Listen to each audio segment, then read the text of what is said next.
Welcome. In today's video, I'll be showing you how to get Roblox Plus subscription on Roblox. So the first thing that you need to do is to open the Roblox launcher on browser or as an application on your device. After that, you need to click on the more option as you see from here. Then you will find Roblox Plus on the top as you see. You need to click on it. And now the Roblox Plus subscription menu will appear.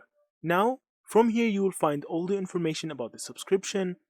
They will give you 10% off in-game items, avatars and more, and you can have free private servers, trade and resell limited items. You can also publish games and avatar items, and you can send Robux for free. Also, you will have 20% off these items for 2 months. So, if you click on try it for free, you can actually have a free subscription for the first month, as you see.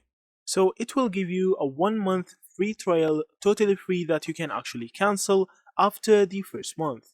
You can click on try it for free, and after that you can add a credit or debit card or even a PayPal account to pay for the subscription. So that's it. Thank you for watching and see you in the next videos.